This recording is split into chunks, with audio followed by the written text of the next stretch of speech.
Hey everyone, each week you're going to get highlights from our streams, behind the scenes on our full build, and also our developers working on different aspects of the game. If you do like what you see and you have any questions, please leave them in the comment section below, and as always, like, subscribe to our video, and if you haven't already, please do follow us on all of our socials at Big Sur Games. I'm going to be playing some challenge levels that Ian made a couple days ago. So basically this part of the game is like the last leg of it, of the campaign. So Quasar is your nemesis in the gas station next door, and he's been throwing all sorts of tricks at you to try to mess you up. This final bit, he's actually got a little time bubble around the Quickstop, and he's making you do some Groundhog's Day shenanigans. Which basically means you're going to be stuck in a time loop until you raise enough money to get out of it. And in that time loop, you'll be playing some challenges that are repeatable in case you mess up or can't complete it. And you'll just keep on doing this Bill Murray Groundhog Day stuff until you finish it. And so this will be a couple of those test challenges. So let me get it rolling here. Okay, lottery. So if you don't even know what lottery is, basically you're manually entering lottery ticket combinations to load up the machine for guests to use. And it doesn't really matter if it's not fully stocked, but if it's not fully stocked, nobody can buy any tickets, so you're not really going to make any money from it. So the more on top of it you are, the more money you're going to make. Wedding, here we go. Wedding starts out pretty easy, but the longer you use it in the round, the more complicated it gets. Combo! And you'll see that as I start marrying more aliens. Okay, so the first one was just one button, and now this is two. Every time you do it, it adds another button. Oh, I messed that one up. So if you mess up the wedding, it resets the whole thing. But the longer your wedding combo gets, the more money you make from each wedding. For 2-arm, it already is a little more tricky. Already out of lottery tickets. Yeah, see, I just entered a wrong one there. I usually have a system for this, but I haven't used lottery in a while, so I kind of forget what my system was. I think I would just do like AAA, YYY, XXX, BBB, and then like go YYX, stuff like that. I don't know. It's all personal preference, but there's definitely better ways to do it than just jamming buttons. So I understand, I think in this challenge you're trying to, it's like 3 or 4 challenges in a row in this part of the game, and I think you're supposed to make a cumulative total to proceed through the campaign. So if you don't do too well on one of these challenges, you might be able to make up for it in another one.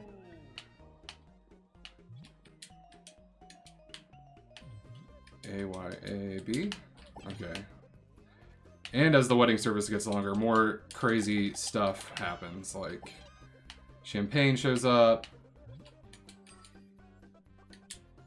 Oh man, the ATMs, 4, 5, 6, okay. ATMs are tough because there's math in it. Yeah, you'll notice more and more just flim-flam shows up on the wedding screen as I do it longer and longer. Champagne, cake.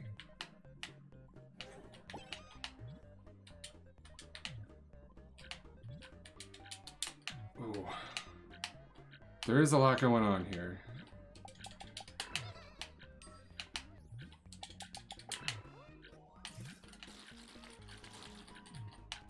I completely forgot about lottery. There we go. A, Y, A, B, Y, X, B, B. That's it. I did pretty good. I don't like to toot my own horn, but I did pretty good. I think. Maybe not money-wise, but I didn't lose any customers. If I was on top of this lotto, though, man. Because every time somebody buys a ticket, the price of the ticket goes up. So, like, it's like exponential dividends.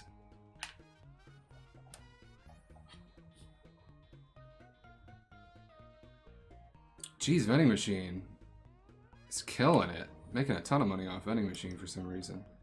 I don't know if that's probably intentional. It is a fully upgraded machine, I think.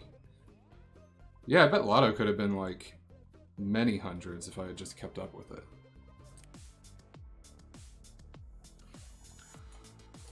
I need to make a new model for this vacuum that Morven's gonna have. Suck up the coins. So I guess I better get Maya open. Actually, I have some references pulled up already.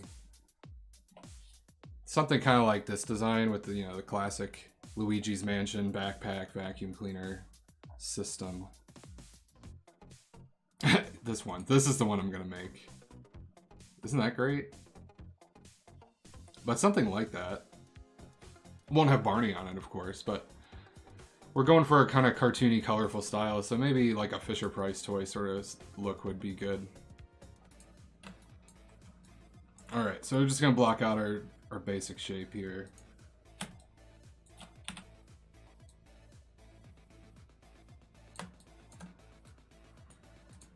Something kind of like that. Kind of like that.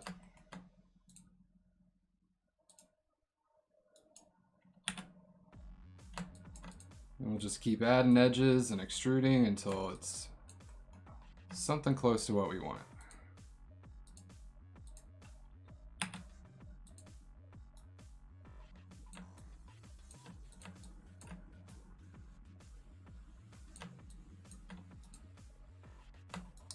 And I'm sure it kind of probably tapers in a little bit. Let me pull this out a little bit more.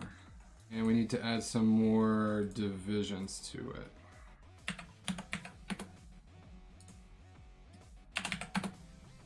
So a lattice is this structure that you see around the bounding box of the model. And what it lets you do is you can grab lattice points. And if I turn it on to something like a soft select,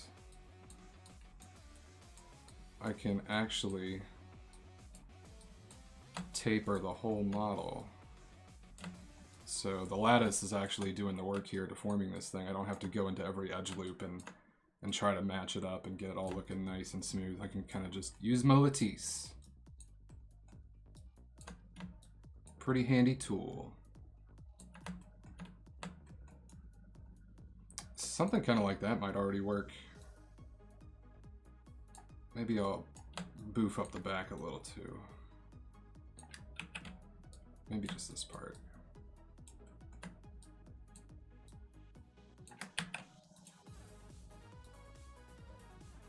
And the soft select stuff is really handy. Just basically lets you grab a point and it'll like the selection is like a radius basically, and it'll fall off as it gets farther away from that point. So the more yellow it is, the more influence it has, and the less yellow it has, the less influence it has. So this part is the most influenced part, and you see like nothing's happening back here because it has fallen off before it gets that far back.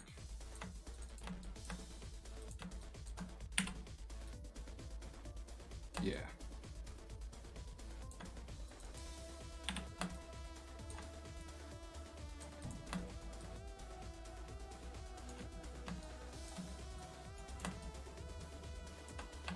Okay.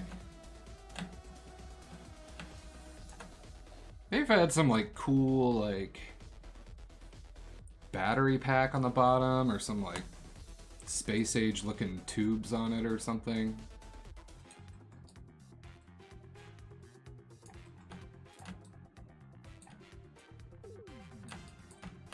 It's okay.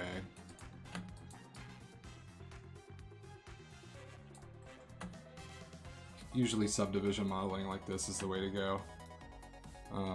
Though I have seen people with ZBrush, they have like these brushes that'll just like stamp inorganic stuff like screws or bolts or rivets into things, and all they gotta do is like click in a spot and it just like sculpts a little like rivet there, which is really cool.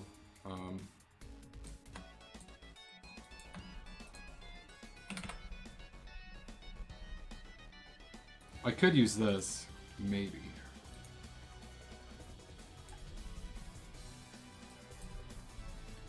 Let's see.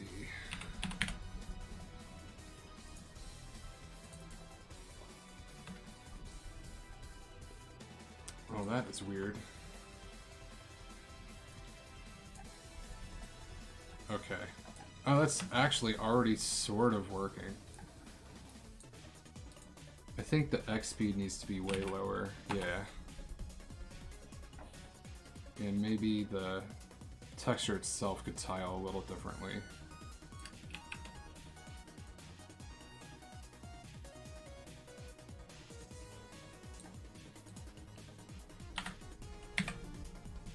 Something like that, maybe. Cool.